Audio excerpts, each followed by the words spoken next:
yang terkena penyakit darah rendah, gampang baper, gampang sedih, gampang nangis, gampang mewek, gampang ngebatin. Benar atau tidak, teman-teman?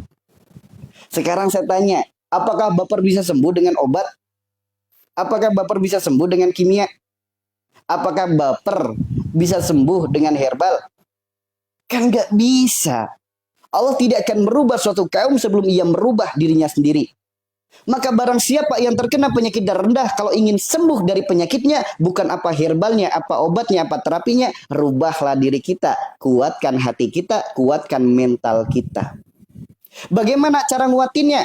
Kalau bahasa orang Sunda mah, sabodo teing, bodo amat. Orang mau ngomong apa, orang sikapnya kayak gimana, urusan dia dengan Allah. Urusan kita jadilah yang baik karena Allah dan untuk Allah.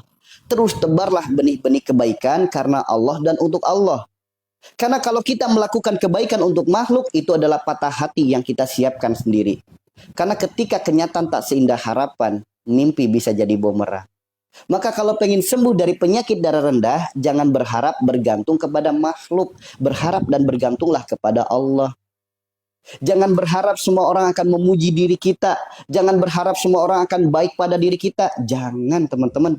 Karena Allah sendiri yang berfirman di dalam Al-Quran surat Muzammil ayat 10 ayat 11. Apa perintah Allah? Sabar, bukan baper.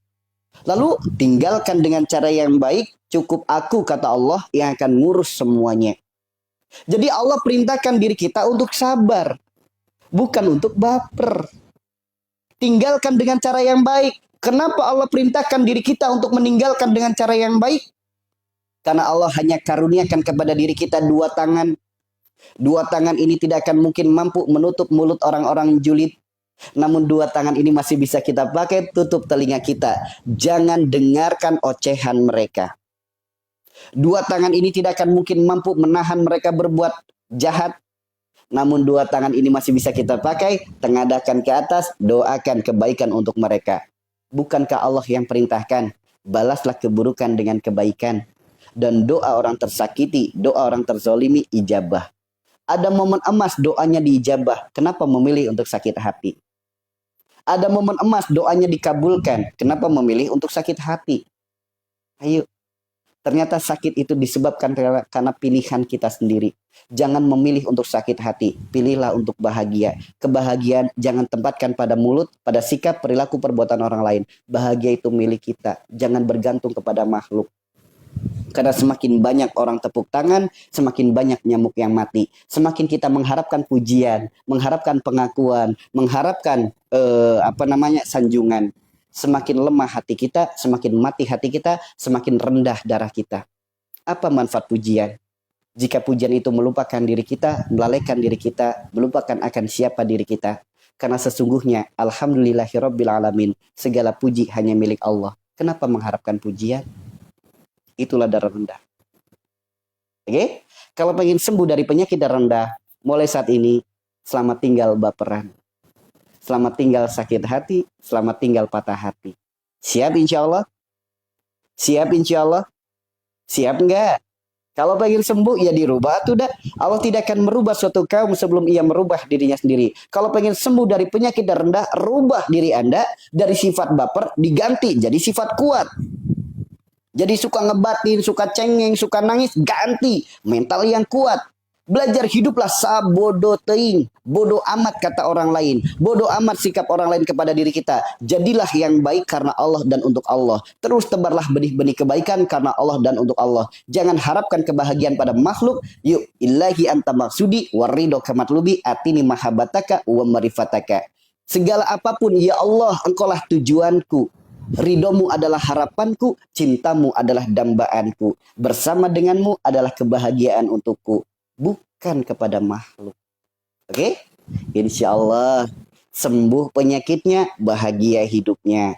Inilah sembuh yang berkah, sembuh yang diiringi dengan keimanan dan ketaatan.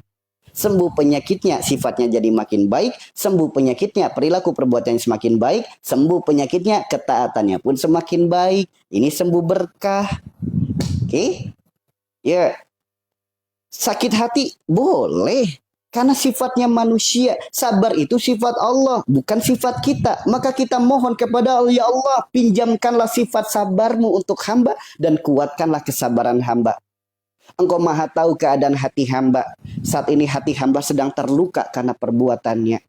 Hamba bisa saja membalasnya, ya Allah. Namun engkau berfirman, engkau lebih mencintai hambamu yang memaafkan. Hamba memilih untuk memaafkan, ya Allah.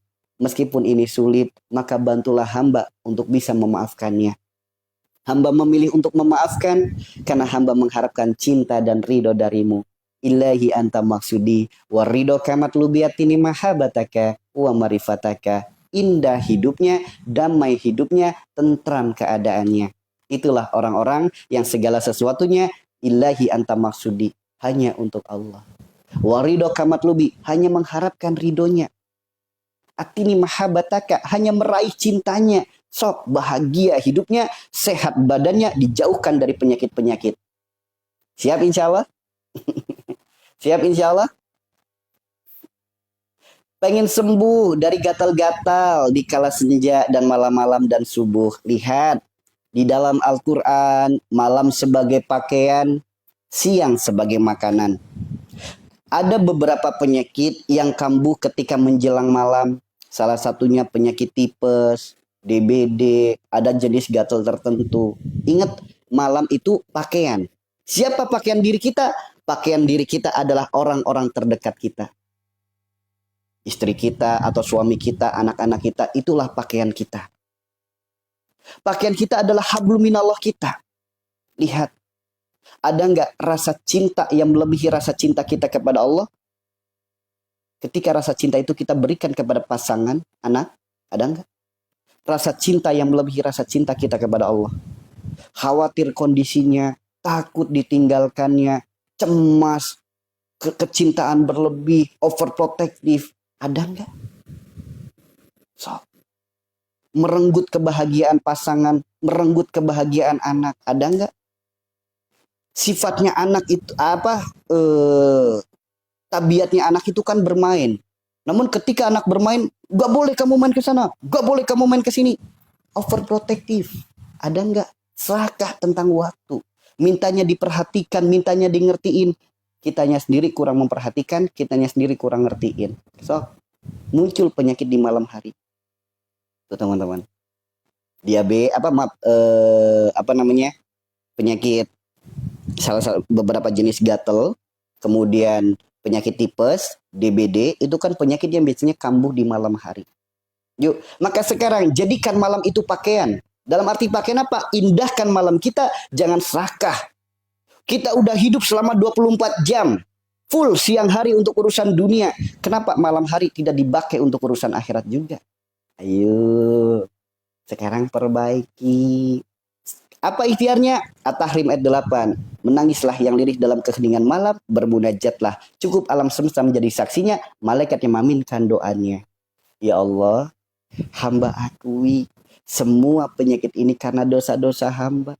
Semua masalah dalam hidup ini karena dosa hamba. Hamba mohon ampunan, hamba bertobat kepadamu. Di sisa usia hamba, berilah hamba kesempatan untuk hamba bisa memperbaiki diri ini. Engkaulah Rabb yang maha menyembuhkan, maha cinta, maha kasih, maha sayang. Dengan cinta kasih sayangmu, hamba mohon, karuniakanlah sembuh yang berkah untuk hamba, sembuh yang diringi dengan keimanan dan ketaatan. Ingat, di sepertiga malam, Allah turun ke langit bumi. Siapa yang meminta ampunan, Allah ampuni. Siapa yang meminta, Allah beri. Siapa yang memohon, Allah kabulkan. Jika kita minta ampunnya sungguh-sungguh, Allah ampuni dosa kita. Jika kita meminta dan memohonnya sungguh-sungguh, Allah kabulkan permohonan kita. Jika Allah sudah meridhoi apa yang kita inginkan, jika kita menginginkan sembuh, apapun jalan sembuh kita, pasti Allah akan berikan jalan kemudahannya. Andaikan memang jalan sembuhnya harus lewat obat, herbal, ataupun terapi, Allah yang akan pertemukan dengan yang terbaik. Andaikan jalan sembuh segala penyakit kita harus lewat dokter, harus lewat ustadz, kiai, teman, sahabat, tetangga, siapapun jalan sembuh kita, pasti Allah akan pertemukan dengan yang terbaik. Karena jika Allah sudah menghendaki sembuh, satu butir nasi yang kita makan bisa jadi jalan sembuh. Seteguk air yang kita minum bisa jadi jalan sembuh. Untuk menciptakan langit tanpa tiang saja Allah mampu, apalagi hanya sebatas menyembuhkan